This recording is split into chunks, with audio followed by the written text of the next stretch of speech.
Boa noite, alunos.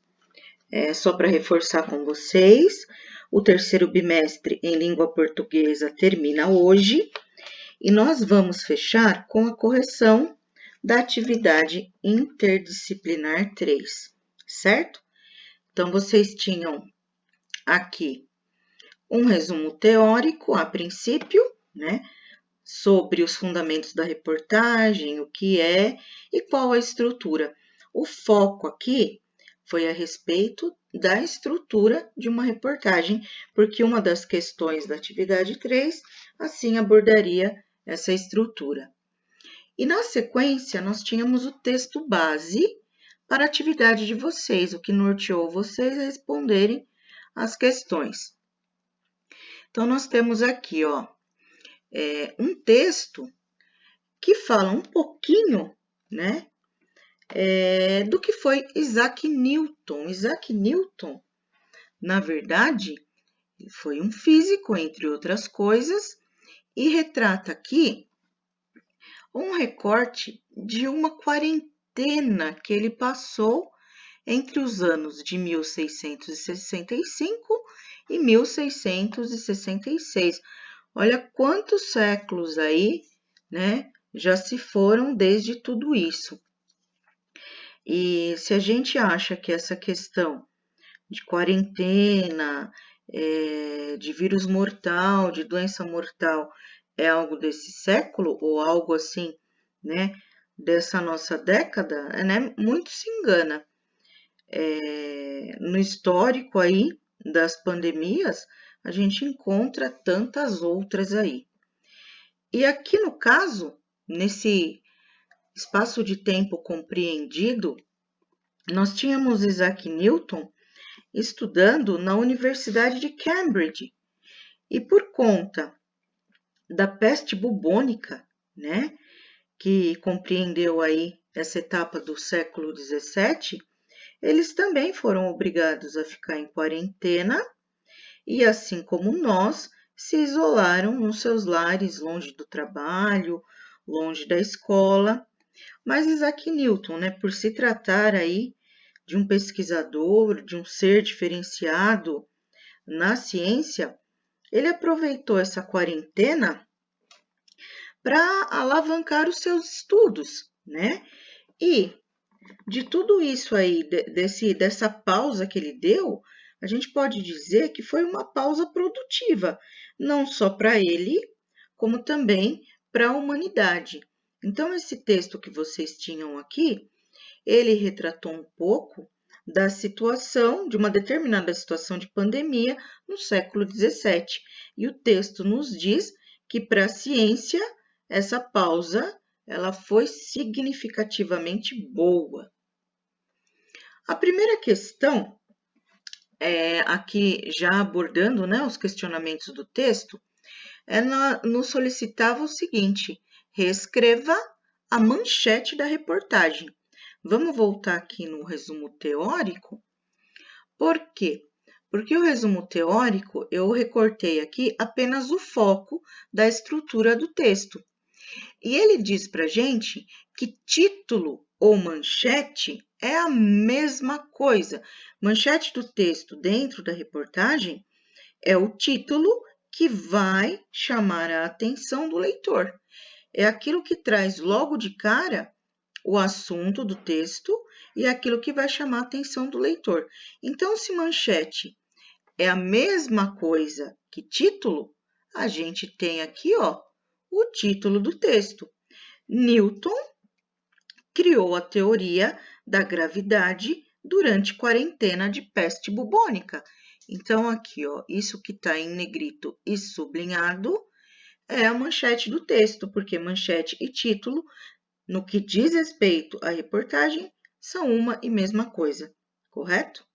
Vamos à questão número 2 agora. Reescreva o lead da reportagem. Ainda estamos falando em estrutura de reportagem.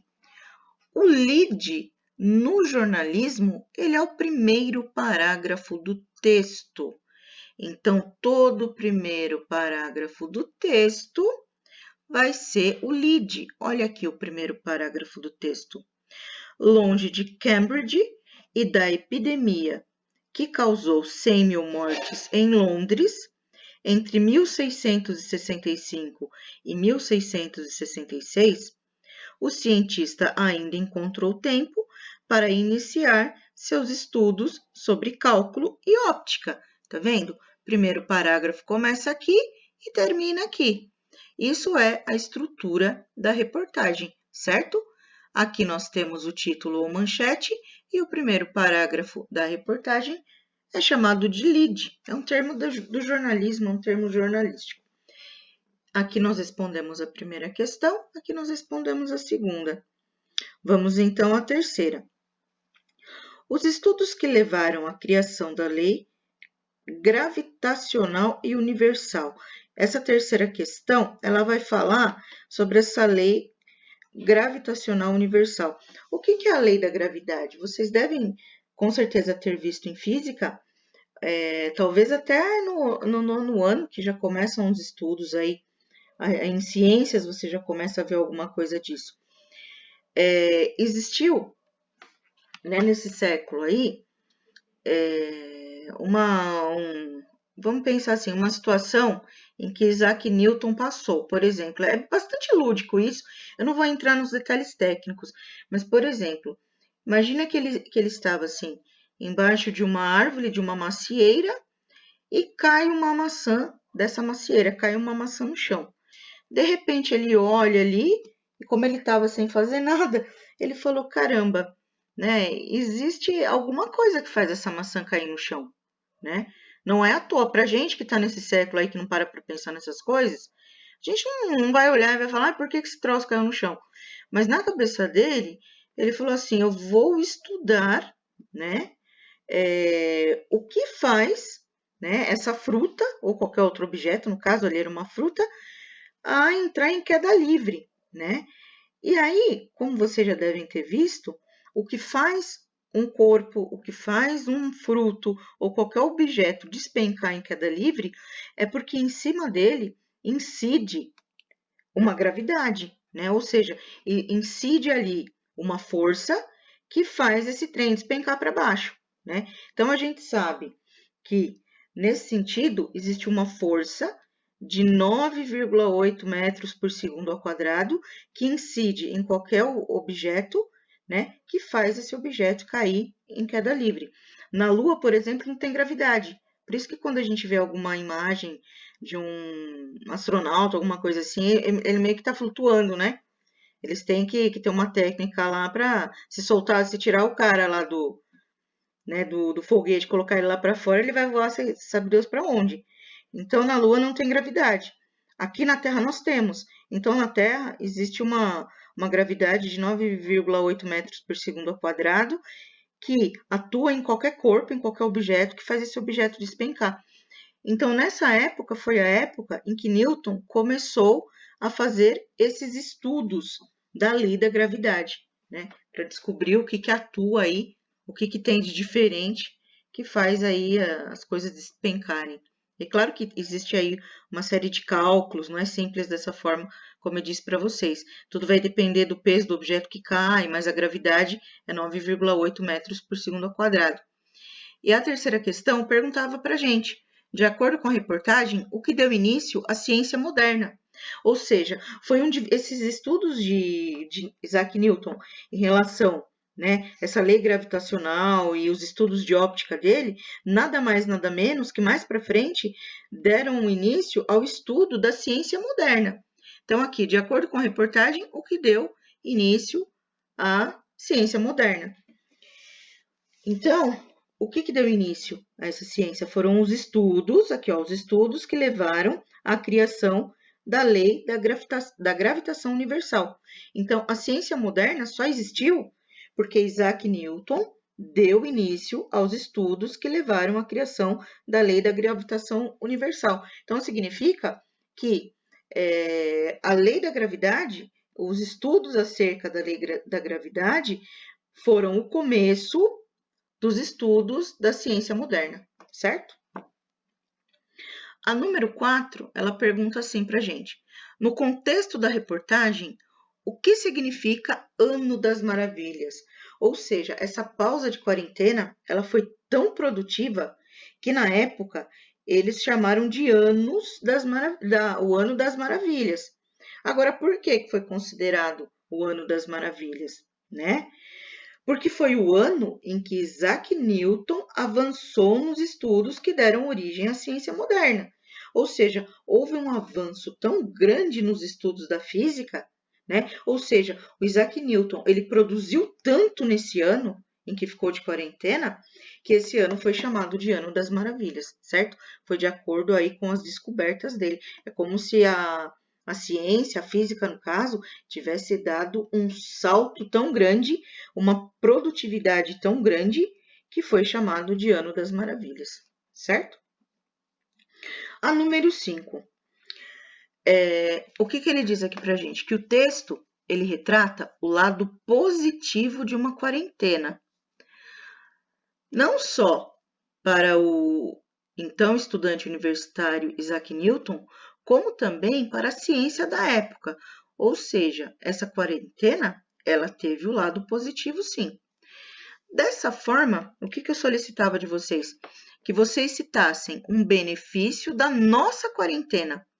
O que vocês acham que nessa quarentena aí que nós ainda estamos vivendo, né, ocasionada pela Covid-19, essa doença aí tão grave, o que tem de positivo? Se é que a gente pode dizer que haja alguma coisa positiva nessa quarentena, eu gostaria que vocês citassem o que essa quarentena tenha trazido de positivo para a humanidade.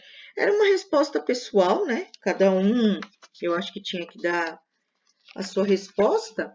E eu, particularmente, acho que nem sempre a noção de pausa, ela é negativa mesmo.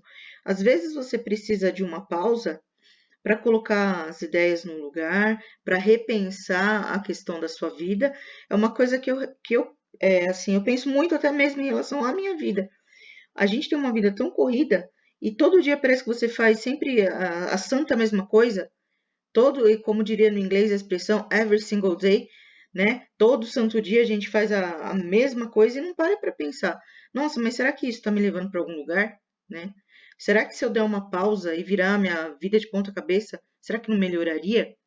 Será que eu não tenho feito mais coisas por obrigação do que necessariamente, né, para me tornar uma pessoa melhor ou para me tornar mais feliz? Então eu acho que as pausas, elas são necessárias para a gente repensar. Às vezes tem coisa melhor esperando por nós e a gente está fazendo todo dia a mesma coisa e talvez uma coisa que nem é tão agradável para a gente. Eu acho que vale a pena repensar os pontos de vista em relação à vida pessoal, em relação à vida profissional, sempre pensando no que pode melhorar, né? Eu acho que o que essa quarentena trouxe de bom também foi a necessidade da gente observar o próximo, né? Porque quando eu tomo todas as medidas de precaução para que eu não pegue o vírus, automaticamente eu tenho que pensar em quem está do meu lado, né? A partir do momento que nós somos transmissores do vírus, a gente tem que ter um olhar diferenciado para o próximo também. A gente passa a pensar em nós e pensar no próximo, o que é importante. Eu acho que também ensinou solidariedade, né? Em relação às pessoas. Acho que as pessoas tornaram-se mais solidárias, pensando em quem mais precisa. Muitas pessoas perderam o emprego e eu acho que aquele que não perdeu, ele está tendo a oportunidade de poder ajudar ou alguém da família ou alguém que não seja da família, mas eu acho que se uma pessoa precisa de ajuda, um pouquinho que cada um puder ajudar, a gente já construiu aí um mundo melhor. Então, acho que a pandemia de positivo, ela trouxe isso, sobretudo a questão da solidariedade. Bom, eu espero que vocês tenham entendido aí o conteúdo do texto, a noção do texto, e bom fim de terceiro bimestre para todos vocês. O bimestre que vem é o quarto bimestre e eu desejo que todos tenham aí um excelente quarto bimestre a partir da semana que vem. Muito obrigada pela atenção de vocês e até mais.